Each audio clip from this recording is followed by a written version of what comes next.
Hi, I'm going to try something a little bit different here.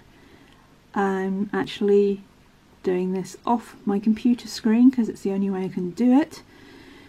Right, what is it? It's a series of poem songs that I wrote when I lived on the Somerset Levels, or near the Somerset Levels, where I used to visit every day. And they were a great source of inspiration. For anyone that doesn't know, their levels are around Glastonbury.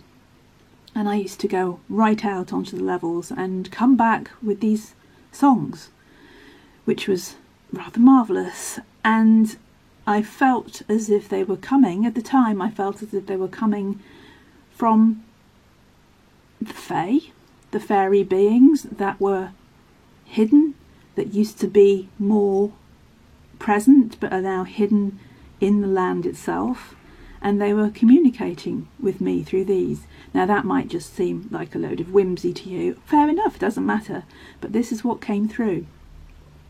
Now I would like to be able to sing it to you as it came through as a song, because they sang to me, but I will just read it, and I'm going to have to read it really slowly because they're very wordy.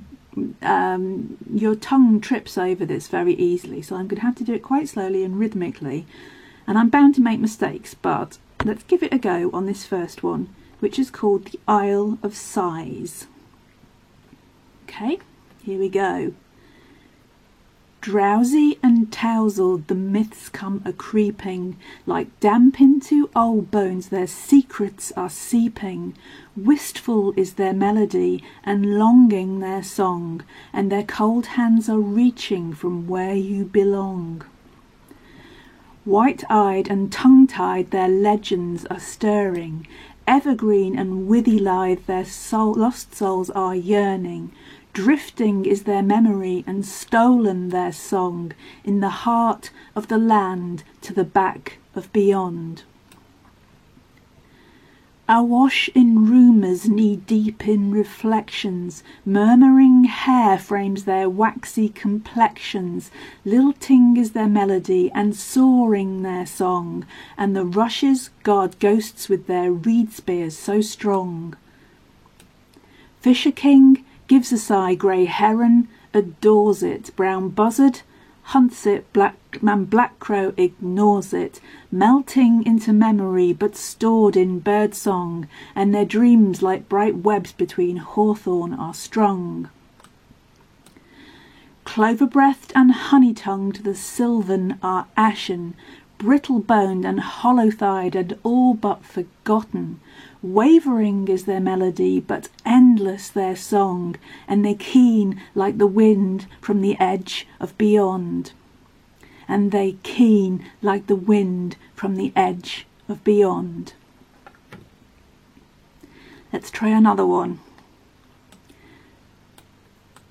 Same principle came for me when I was out on the levels, and this is what it says.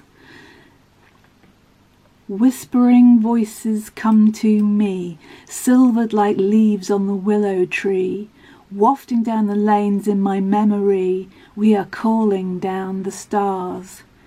Blossom in the pool by the twisted tree, lowering sky meets the heart of me. Feather on the life path soon flies free. We are calling down the stars. Crow black, turn back, hollow root, sapling shivers to the reedy flute. See a heron dancing, follow suit, we are blinded by the stars.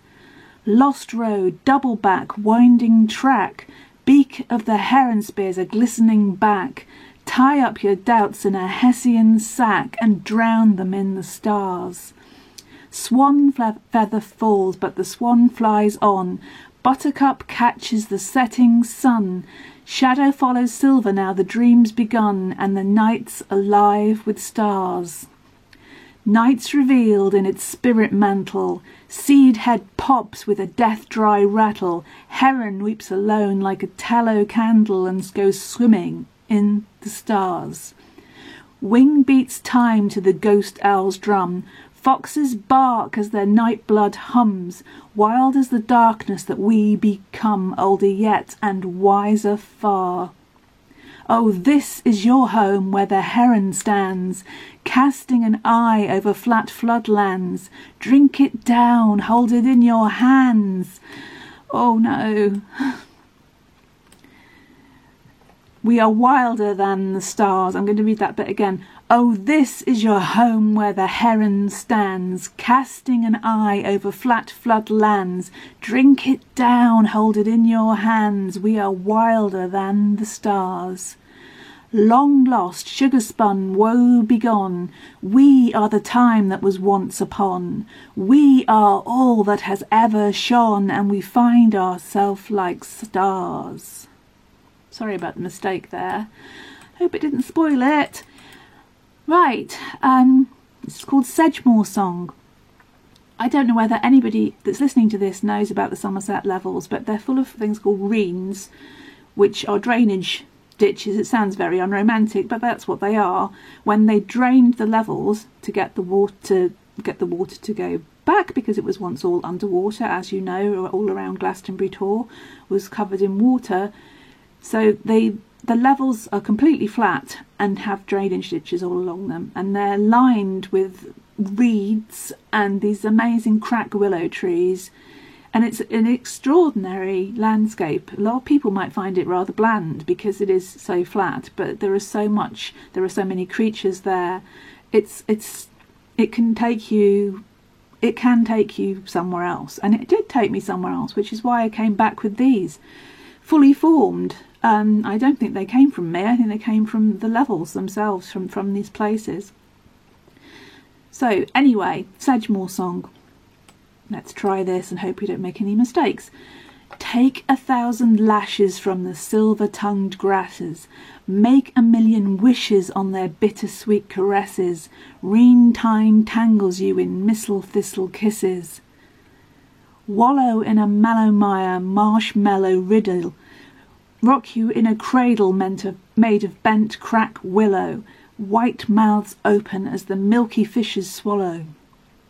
Tremble like a fern blessed in glade shade dapples, cream-thighed and flowering in a marriage bed of nettles, dog daisy dance in a shower of spinning petals. Clover pink and languorous this land lies aslumber, met by sleepy skies swelled with crazy bees a bumble, cow fat and pendulous as buzzards twirl and tumble.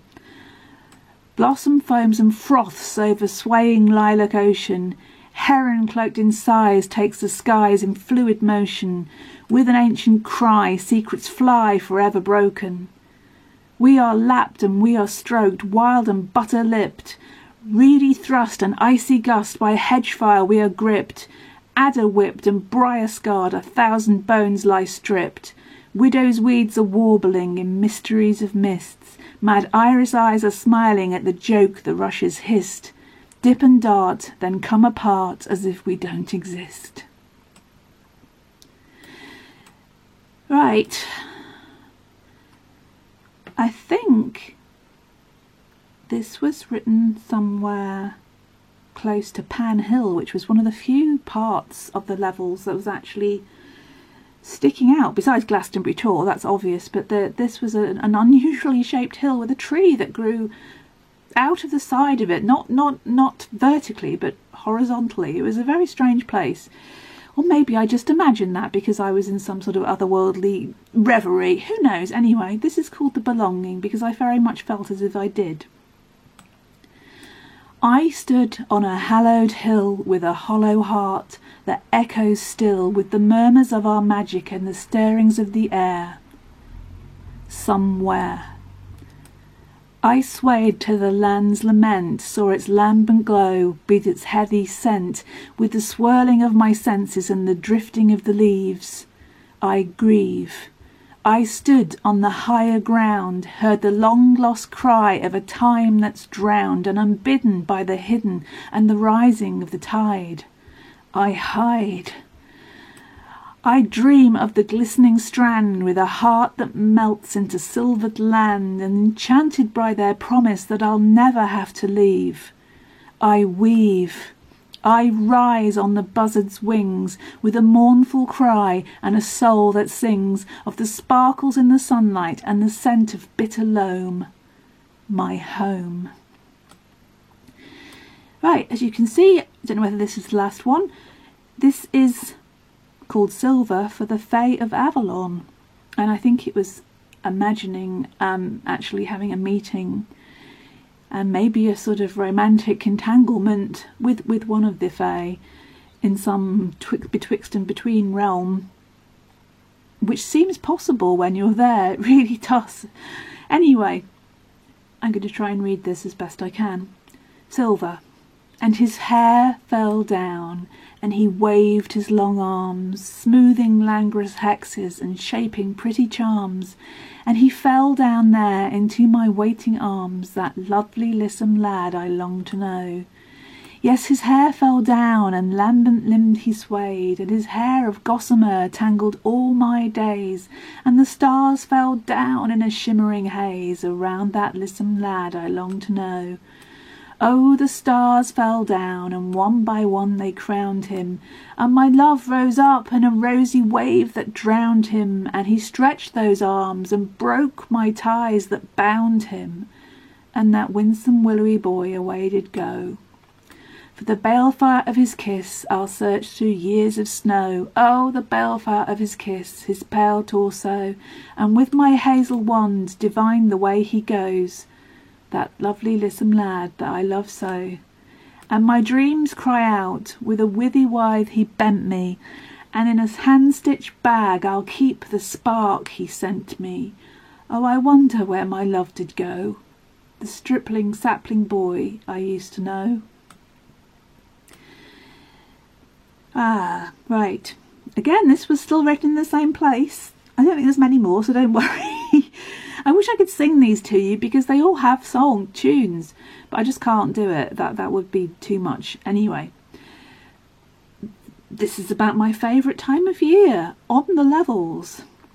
October. The ashes of September drift like dying embers into the weary arms of the end of the world, where the sleeping foxes curl. Bitter is the black soil, rasping is the rook's call, and still is the lake that holds pale reflections of gold from the trees that shed their souls. The mist it hugs the willow, in a gentle shroud it billows, up through dark twisted limbs to the wings of the crows, to the place where sadness goes. Slow-eyed strangers hide in hollows, and the creeping mist it follows, kissing cold glistening lips of the rosehip and whore, now the lovers come no more. The meadow sweets turn sour, no more swallows in the bower, and hoary are nettles that choke the way into beyond, now the butterflies are gone. The memory of September swirls as leaves surrender into the ghostly arms of each thing that has passed, and October comes at last. Now this one is a bit of a different one, so I think I will make a separate video about it. But before I go, I would like to mention Don McCullin. You might know him as a war artist, photographer rather. But Don McCullin lives somewhere on the levels, and if you want to get a sense of the mystery of the place, have a look at some of his photographs, because they capture something that perhaps my words can't. But it's a place that, when you're able to, perhaps you could visit and see if it has the same effect on you. Anyway, another video, I think. Bye bye.